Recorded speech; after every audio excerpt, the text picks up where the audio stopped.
We think we have some pretty substantial insights over the last 9 months into some of the things that are really important to them. So I think the takeaway from it is I think this is a very, very meaningful.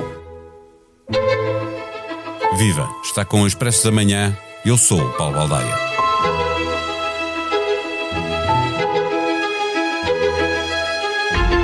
Sabemos do que era feito inicialmente o plano de paz para a Ucrânia, carregado das vontades russas, a deixar transparecer a autoria do documento elaborado por Kirill Dmitriev, enviado de Vladimir Putin, juntamente com o representante especial de Donald Trump, Steve Witkoff. A especulação chegou ao ponto de considerar que o plano pode ter sido escrito originalmente em russo e só depois traduzido para o inglês. Esse plano já não existe e nem se sabe o que está escrito no plano que está agora em cima da mesa. Os europeus, aliás, também tinham um plano, mas esse os russos consideraram de imediato que não era aceitável. Não se sabe sequer o que os russos pensam sobre a negociação entre Washington e Kiev, que expurgou o plano inicial de vários pontos que representavam a capitulação da Ucrânia. Sempre que a paz pareceu estar perto e Putin não aceitou as condições, a paz não apareceu e a guerra continuou. A cada plano, a Rússia parece mais forte. E agora, para tentar perceber para onde caminhamos, conversamos neste episódio com o colunista, o comentador da SIC, Bruno Cardoso Reis. Não tens a sensação que o teu telemóvel ouve as tuas conversas? Sim, às vezes até parece que sabe o que vou jantar. Não se preocupe. A app Caixa Direta Empresas não ouve conversas, mas ouviu as empresas. As suas funcionalidades mais inovadoras são baseadas nas sugestões dos nossos clientes. Pagamentos com fotografia, pesquisa inteligente de movimentos e notificações em tempo real. Esta é a app desenhada com a experiência de quem a usa, feita para quem lidera. Faça o download. Caixa, com o banco certo ao seu lado, a sua empresa cresce. Caixa Geral de Depósitos S.A., registada junto do Banco de Portugal sob o número 35. Vira Bruno Cardoso Reis, o plano de capitulação, como lhe chamou o Guardian quando o plano foi conhecido a semana passada, já se começa a parecer mais com um plano de paz? Bem, tudo o que seja afastado daquele documento realmente lamentável a vários níveis, começando pelo nível linguístico, o inglês péssimo, enfim. Até se diz que prova que foi escrito em russo, não é? Pois, ou que pelo menos houve ali talvez algum copy-paste, mas com erros, quer dizer, nem sequer foi revisto a seguir, aqui ainda podia ser uma base, mas coisas como referir um tratado de não proliferação, que aliás não tem nada a ver com estas questões. A Ucrânia, como sabemos, desde 1994 não tem armas nucleares, supostamente em troca de garantias de segurança, das famosas garantias de segurança dos Estados Unidos e da Rússia, que vimos o que é que valeram entretanto, mas faz referência ao START 1, que é um acordo que já nem sequer existe. Mesmo que fosse um novo START, também não se percebe muito bem o que é que tem a ver com a questão. Mas enfim, portanto, tudo o que seja afastar daquele plano, realmente acho que é positivo. Agora, acho que aqui o grande problema é tudo o que seja afastado daquele plano torna muito menos provável que a Rússia aceite, não é? Aquilo que realmente era, na redação original, algo muito próximo de algumas das principais exigências russas, inclusive, no fundo, o reconhecimento... Mesmo assim, Putin dizia que aquilo era só de partida, que ainda queria mais ganhos do que o que estavam ali escritos naquele plano. Porque a questão também é que a Rússia, na avaliação russa, não tem muito a perder com prolongar o conflito. No fundo, está a ganhar alguma coisa no terreno, embora com um custo tremendo, enfim, dezenas de milhares de baixas por mês, enfim, com um custo económico também enorme, mas no fundo com este grande objetivo estratégico que era criar divisão e confusão no seio da Aliança Atlântica entre a Europa e os Estados Unidos. Isso aparentemente está a resultar. Mais uma vez este processo mostra bem isso, ou seja, temos A Europa ainda apresenta um plano que não serve para nada, não é? Bem, pode servir pelo menos para bloquear, para não dizer que não apresenta nada, que não tem uma proposta, não. Mas que serve para bloquear um avanço no sentido que seria muito negativo para a Europa. Porque realmente já agora deixa-me perguntar-te, esta mudança de Trump e dos Estados Unidos, que ficou mais disponível para ouvir os interesses da Ucrânia e de Zelensky, ficou a dever-se mais à resiliência de Zelensky ou de facto a essa posição da Europa que não se deu por vencida? Mas ainda ligando aos pontos anteriores, no fundo aqui a grande questão e a grande aposta de Putin é que qual é a reação de Trump a isto? a ele perceber que não vai mais uma vez haver um acordo se afastar das propostas russas. E parece-me que a aposta russa, e não é uma aposta disparatada, é que ele mais uma vez vai atacar a Ucrânia, atacar os europeus e no fundo ver na Ucrânia e nos europeus o grande obstáculo, o grande problema. Mas Trump e, deu portanto, um passo atrás, não é? Deu um passo atrás. Porquê? Pronto, é uma questão também bastante relevante. A mim parece-me que, enfim, haver uma recusa da Ucrânia simplesmente em ceder àquela pressão, apesar de uma situação muito difícil, sobretudo se ficasse sem o apoio em termos de informações, que é crucial para identificar alvos, para antecipar ofensivas, etc. E também a possibilidade de continuar a comprar armamento, ou pelo menos munições americanas, para alimentar os sistemas que já tem, mesmo com dinheiro europeu. Mas também a resistência europeia, sobretudo de alguns países que Trump valoriza mais, como a Grã-Bretanha ou mesmo a Itália de Meloni. Mas eu diria que aquilo que me parece que aqui pesa mais, e espero que continue a pesar alguma coisa, é que todas as sondagens continuam a dizer que um acordo, uma imposição à Ucrânia, um acordo à custa da Ucrânia que favoreça a Rússia, não é popular nos Estados Unidos, não é sequer popular entre os republicanos, apesar de haver uma franja... Ele também foi pressionado pelos republicanos a recuar, não é? Exatamente, ou seja, temos o senador que preside a Comissão de Defesa, que aliás é um veterano de guerra, um general, um republicano, que criticou os acordos. Temos o Lindsey Graham, um senador da Carolina do Sul, que é muito próximo de Donald Trump, mas que é muito cético da Rússia também, a criticar os termos em que isto foi negociado. Enfim, ainda há muita gente no Partido Republicano, entre também os analistas, enfim, nos think tanks mais próximos desta área, que dizem como é que é possível, no fundo, por exemplo, ignorar completamente os aliados europeus. Vamos lá ver, isto é uma questão que diz respeito à segurança da Europa.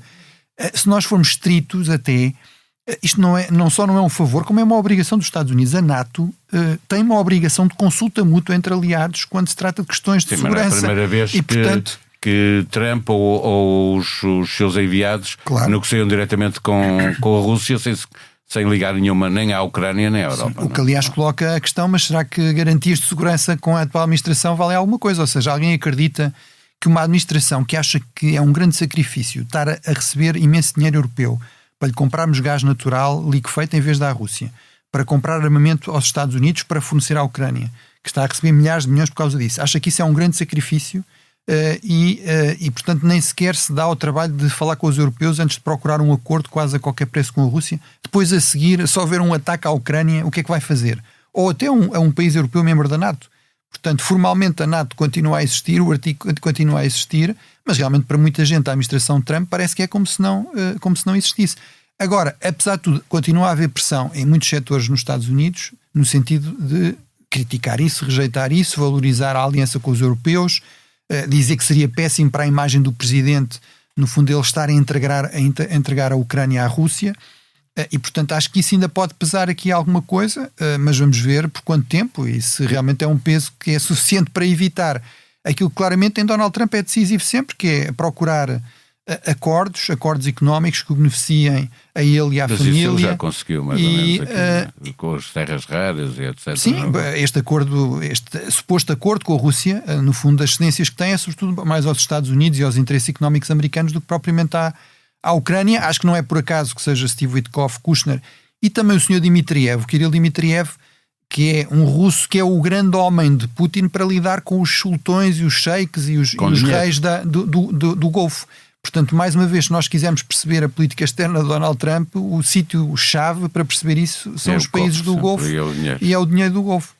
Olhando para a possibilidade de Zelensky ir esta semana à Casa Branca, é um risco, tendo em conta aquilo que ouvimos a Trump neste fim de semana, dizer que outra vez que Zelensky é mal agradecido, que nem sequer disse obrigado aos Estados Unidos. É um risco para Zelensky? Acho que é um grande risco. Acho que Trump tem uma lista negra, não perdoa. Trump nunca perdoa Zelensky não lhe ter arranjado material para entalar o Joe Biden. Eu lembro que o primeiro impeachment de Donald Trump no primeiro mandato teve a ver com isso, ele suspender a ajuda à Ucrânia na tentativa de os pressionar para encontrar alguma coisa contra a família Biden. E portanto, depois ele vê Zelensky como fraco. Estas dificuldades de Zelensky, enfim, para o Cross, que enfim, mesmo militarmente percebe-se que já deviam ter retirado, mas realmente percebe-se que politicamente é muito inconveniente uma retirada que a Rússia pode apresentar a Trump como uma prova de que os ucranianos continuam a recuar, que não vale a pena insistir. Trump tem dito sempre a Zelensky que será sempre pior, não é? E na verdade o tempo passa e fica pior para a Ucrânia, a posição. Sim, a situação militar é muito má. Agora, a questão aqui eu percebo que as pessoas queiram a paz, mas a paz a qualquer preço, muitas vezes na história deu guerras maiores e piores. Basta recordar Munique em 1938, não é? Vamos confiar novamente em Putin, que já assinou uma série de acordos, inclusive em relação à Ucrânia, e que violou todos eles. Alguém que, horas antes da Ucrânia estar a ser invadida, estava a garantir que não ia haver invasão nenhuma. Vamos confiar simplesmente na palavra dele e à conta disso vamos desarmar ou limitar no fundo a capacidade de defesa da Ucrânia. Vamos reconhecer formalmente a anexação de território. Isso é, no fundo, abrir a época de caça para guerras de conquista novamente. Para fechar a nossa conversa, pergunto o que é mais difícil de ceder, quer para a Ucrânia, quer para a Europa, a questão do território, que estavas a aludir agora, ou a questão da segurança, o querer reduzir o exército ucraniano, o querer que os Estados Unidos deixem de ajudar a Ucrânia. O que é mais difícil, ou o contrário, o que é mais importante garantir neste acordo? A mim parece-me que, francamente, para a Ucrânia o mais importante é garantir a continuação do apoio, nomeadamente do apoio militar, portanto garantias que sejam concretas. Ceder território, de facto, isso parece-me que toda a gente já percebeu que será uma inevitabilidade. Realmente não parece possível, sobretudo não sem um aumento enorme do apoio à Ucrânia e uma continuação do conflito durante anos, pensar em recuperar este território.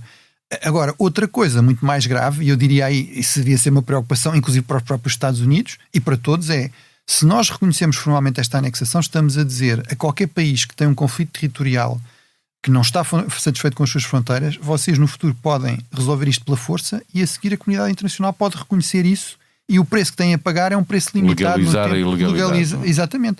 E, portanto, é o exemplo máximo daquele problema, que é querermos a paz a todo custo, às vezes resulta em mais guerras e em piores guerras. E, portanto, acho que isso provavelmente para os ucranianos não é a questão crucial. A questão crucial era realmente garantir a sua segurança futura e meios para isso. Mas acho que para os europeus e para o resto da comunidade internacional, para países pequenos e médios como Portugal, isso devia ser uma questão crucial, porque realmente era voltarmos no fundo à lei do mais forte, às grandes potências poderem fazer o que entenderem e os fracos sofrem o que tiverem de sofrer.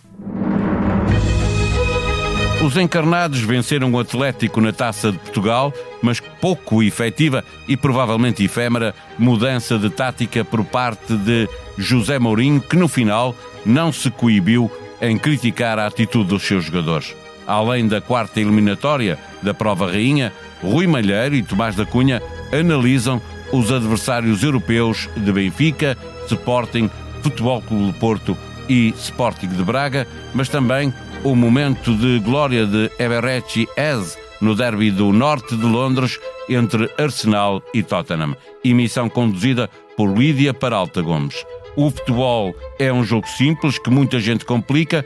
Para descomplicar, proponho que ouça o podcast No Princípio Era a Bola. A sonoplastia deste episódio foi de João Martins. Nós vamos voltar amanhã. Até lá, tenham um bom dia.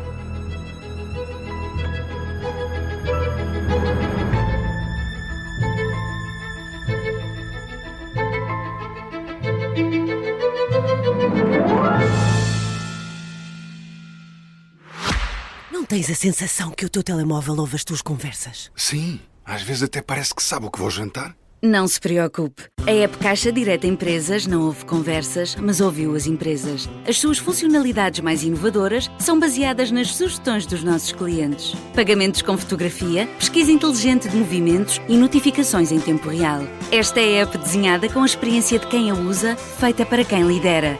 Faça o download. Caixa, com o banco certo ao seu lado, a sua empresa cresce. Caixa Geral de Depósitos S.A., registada junto do Banco de Portugal sob o número 35.